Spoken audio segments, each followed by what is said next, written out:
ನಮ್ಮ ಭಾರತೀಯ ಜನತಾ ಪಕ್ಷದ ಎಲ್ಲ ಜಿಲ್ಲಾಧ್ಯಕ್ಷರ ರಾಮಚಂದ್ರೇಗೌಡರು ಮತ್ತು ನಮ್ಮೆಲ್ಲ CA ಇವರು ಚಿಂತಾಮಣಿ ಗೋಪಿ ಅವರು ಇರ್ಬೋದು, ನಮ್ಮ ಬಾಗೇಪಲ್ಲಿಯಿಂದ ಇರ್ಬೋದು, ಗೋರಿಬಿದೂರು ಇರ್ಬೋದು, ಚಿಕ್ಕಬಳ್ಳಾಪುರ ಇರ್ಬೋದು, ಧರ್ಮಸ್ಥಳ ಚಲೋ ಕಾರ್ಯಕ್ರಮಕ್ಕೆ ಹೊರಟಿದ್ದೀವಿ.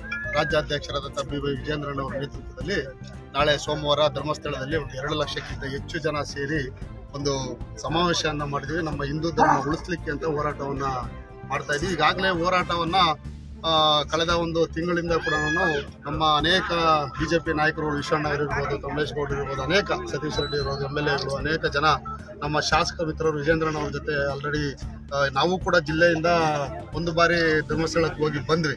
ಈಗ 2ನೇ ಬಾರಿಗೆ ಒಂದು ಹೋರಾಟವನ್ನು ನಮ್ಮ ಹಿಂದೂ ಧರ್ಮವನ್ನು ಉಳಿಸ್ಲಿಕ್ಕೆ ನಮ್ಮ ಭಾರತೀಯ ಜನತಾ ಪಕ್ಷದ ವತಿಯಿಂದ ಚಿಕ್ಕಬಳ್ಳಾಪುರ ಜಿಲ್ಲೆಯಿಂದ 2500ಕ್ಕಿಂತ ಹೆಚ್ಚು ಜನ ಇವತ್ತು ನಮ್ಮ ವಾಲಂಟ್ರಿ ಆಗಿ ಎಲ್ಲರೂ ಕೂಡ ಒಂದೇ ಹುಮ್ಮಸ್ಸಿನಿಂದ ಹಿಂದೂ ಧರ್ಮ ಉಳಿಬೇಕು, ಹಿಂದೂಗಳು ನಾವೆಲ್ಲ ಒಗ್ಗಟ್ಟಾಗಬೇಕು ಅನ್ನೋ ಸಂದೇಶವನ್ನು ರೂಪಿಸಲಿಕ್ಕೆ ನಾವೆಲ್ಲ ಕೂಡ ಹೊರಟಿದ್ದೀವಿ.